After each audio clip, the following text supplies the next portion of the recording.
So think about this for a second. A single, clever strike. One component, one factory.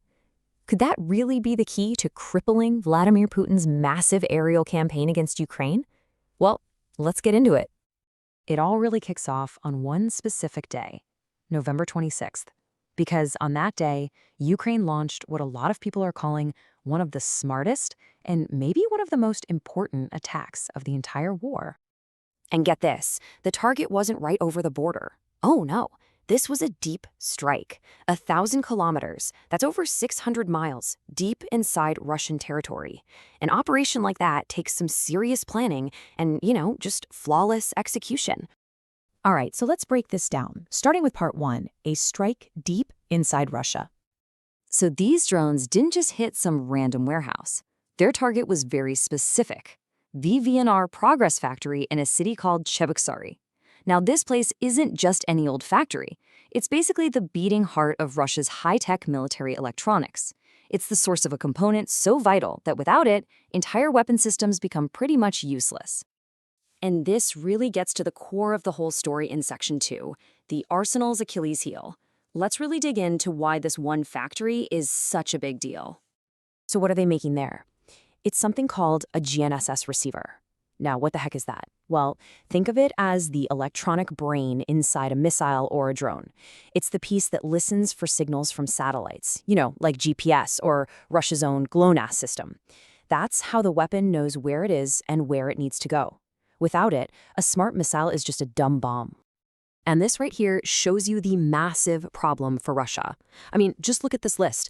The infamous Shahed drones you hear about constantly, those powerful Kalibr cruise missiles, the Iskander ballistic missiles, even their eyes in the sky like the Orlan-10 drone. Yep, all of them need this one little part from this one factory. So Ukraine didn't just hit a building. They hit a critical choke point for Russia's entire arsenal of precision weapons. But you have to ask, why this strike and why now? Well, the answer is all about Russia's own strategy, which brings us to part 3, Russia's war on winter. See, this Ukrainian strike wasn't out of the blue, it was a direct response. Just one day, literally the day before the factory strike, Russia had unleashed one of its own huge aerial assaults, and its main target was Ukraine's capital city, Kyiv. The scale of this attack was just immense. A combined total of 486 projectiles were launched in a single night. We're talking 22 missiles, including the hypersonic kind, and 464 drones, all hurtling towards the capital. And these weren't victimless strikes. Among the 7 civilians killed was a 65-year-old musician and actor, Vadim Tukchi. His son Anton posted a message that it captures the pure grief of it all. He just wrote, "I hate the world." And it's in that context that you can really see Ukraine's strike on the factory as direct, calculated payback. And it was revenge for a very specific and very cruel strategy. You see, Russia's main target that night wasn't military bases. It was Ukraine's power grid, its heating infrastructure.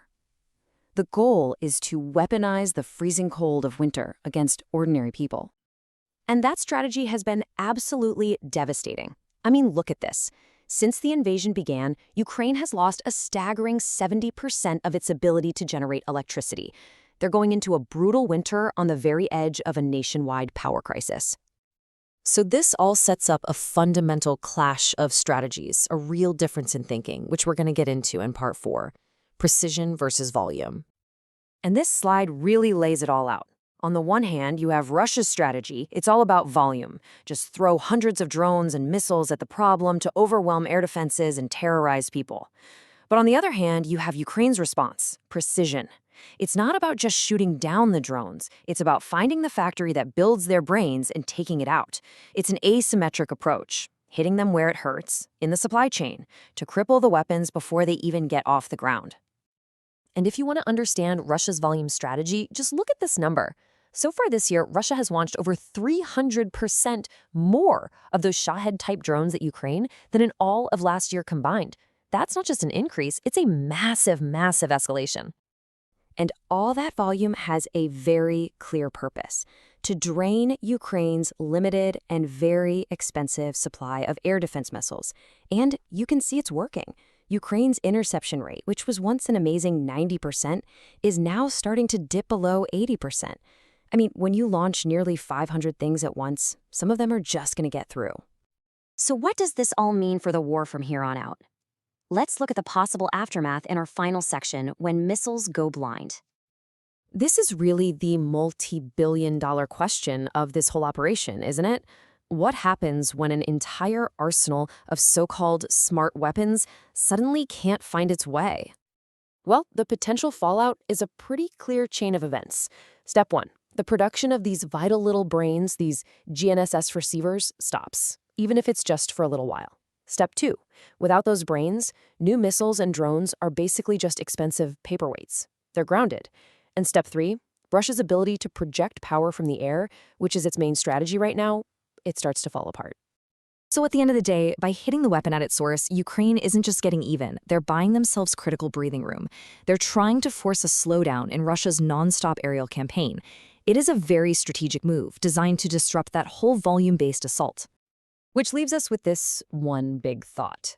We've seen how a single tiny component is absolutely essential to a massive arsenal, and how one single strike targeted that exact vulnerability. It kind of makes you wonder, doesn't it? In modern warfare, can a single well-placed factory strike really change the course of a war?